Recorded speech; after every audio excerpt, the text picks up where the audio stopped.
అధిక వడ్డీ వసూలు చేస్తున్న వ్యాపారుల ఇళ్లపై పోలీసుల మెరుపుదాడిలో భాగంగా ఇల్లంతకుంట మండలంలోని రేపాక, తాళ్లాళ్లపల్లి గ్రామాల్లో ఇల్లంతకుంట ఎస్ఐ అశోక్ కుమార్ ఆధ్వర్యంలో వడ్డీ వ్యాపారుల ఇళ్లలో సోదాలు నిర్వహించి ఇండ్లలో తనిఖీలు చేసి వడ్డీ పత్రాలు, కుదవపెట్టిన ద్విచక్ర వాహనాలు, భూమి పాస్బుక్లు, ప్రామిసరీ నోట్లు, కొద్దిపాటి బంగారం, వెండి ఆభరణాలు స్వాధీనం చేసుకున్నారు. అధిక వడ్డీలు వసూలు చేస్తున్నారన్న సమాచారం ప్రకారం రేపాక, తల్లలపల్లి గ్రామాల్లో రైడ్లో ప్రామిసరీ నోట్లు, ద్విచక్ర వాహనాలు, వెండి ఆభరణాలు అన్నీ కూడా పోలీస్ స్టేషన్కు తీసుకెళ్లడం జరిగింది.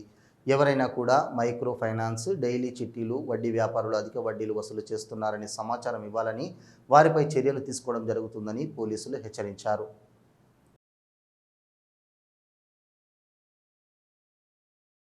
అందరికీ నమస్కారం. ఈరోజు మా యొక్క జిల్లా ఎస్పీ మహేష్ బాబాసాహెబ్ గారి ఆదేశాల మేరకు జిల్లా వ్యాప్తంగా ఈరోజు అక్రమ వడ్డీ వ్యాపారులపై ఎవరైతే అక్రమంగా వడ్డీ ఇస్తూ ప్రజలను దోచుకుంటున్నారో అలాంటి వ్యాపారుల మీద రైడ్ చేసి ఏదైతే వాళ్ళు అక్రమంగా ఇస్తున్నటువంటి ఆ కాగితాలు, కుదబెట్టుకున్నటువంటి వస్తువులు, వాహనాలు ఇవన్నీ తనిఖీ చేసి మేము కోర్టుకు పెట్టడం జరుగుతుంది. తద్వారా అది వాళ్ళ మీద కేసు నమోదు కాబడుతుంది.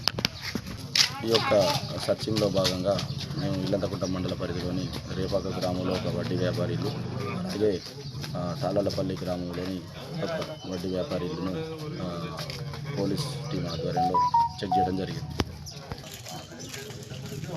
ఇక్కడ సెర్చ్ చేసి తాళాలపల్లి గ్రామంలో ఒక అక్రమ వడ్డీ వ్యాపారి వద్ద 3 వాహనాలు మరియు ఆర్సీ కార్డులు, కొన్ని కాగితాలు మేము సీజ్ చేయడం జరిగింది.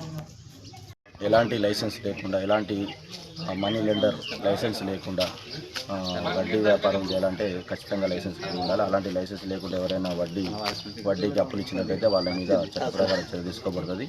ఎవరైనా బాధితులు మిమ్మల్ని ఎవరైనా వడ్డీ వ్యాపారులు అధిక వడ్డీ కోసం కానీ, లేకపోతే అధిక వడ్డీ, లేకపోతే డైలీ ఫైనాన్స్ రూపంలో, మైక్రో ఫైనాన్స్ రూపంలో ఎవరైనా మిమ్మల్ని వేధించినట్లయితే పోలీసు వారికి సమాచారం అందించినట్లయితే వాళ్ళ మీద తగు చర్యలు తీసుకోబడతాయి.